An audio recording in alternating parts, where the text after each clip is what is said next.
Hey all, welcome to Tuesday with Pastor Dan. Again, we haven't quite got to figuring out what we're going to do. We've got some stuff coming, some stuff on the way to try to maybe get just a joint theme for the two of us. But for now, just kind of going to keep rolling with some random thoughts.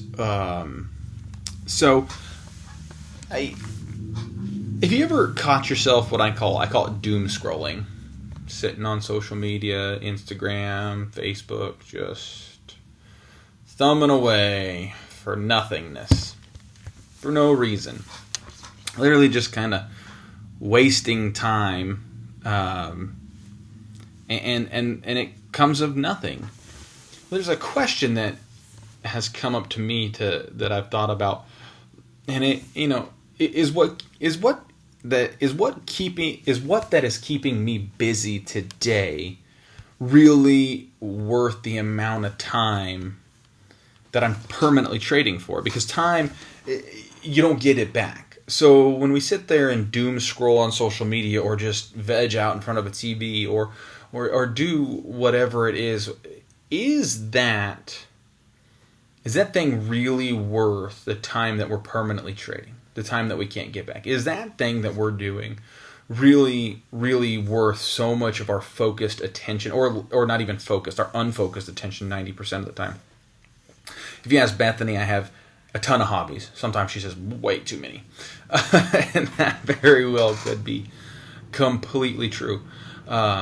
Between shooting my bow and bow hunting and playing guitar and coaching, and I don't know if that's a hobby, but studying more about throws and jumps and things like that, my time along with work becomes shrunken.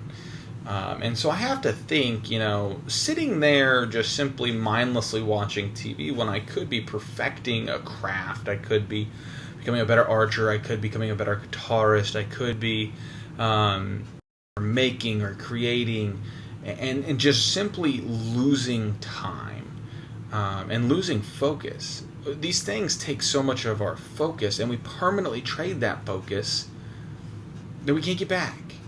And beyond that time that we've traded and our focus that we've traded is time and focus that we should also be using to put towards God.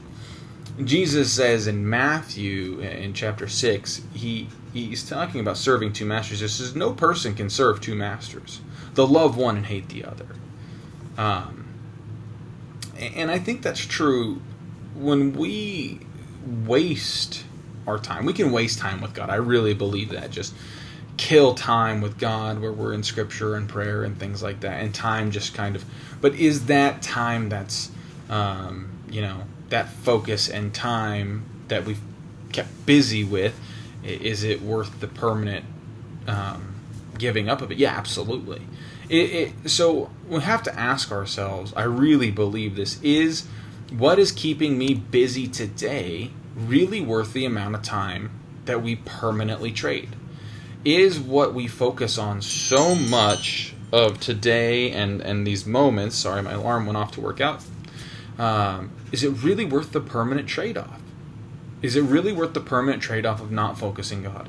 Is it worth the permanent trade-off of building our spiritual lives, or our fellowship in the community, or doing the good work? Is it worth that permanent trade-off to scroll through social media, to aimlessly watch TV, to do nothing that betters us? And I think that's the thing. When the permanent trade-off makes no difference in who we are or who we can be and how we're living into our call, then it's not worth it. It's just wasted, and it can't be got back. I encourage us all to take a moment to think about the way we keep busy, the way we occupy ourselves. And could it be better served in something else, in some other way, that's more focused on God and who we are and who we're created to be and who we can be? May you all have a blessed week. Look forward to seeing you again soon.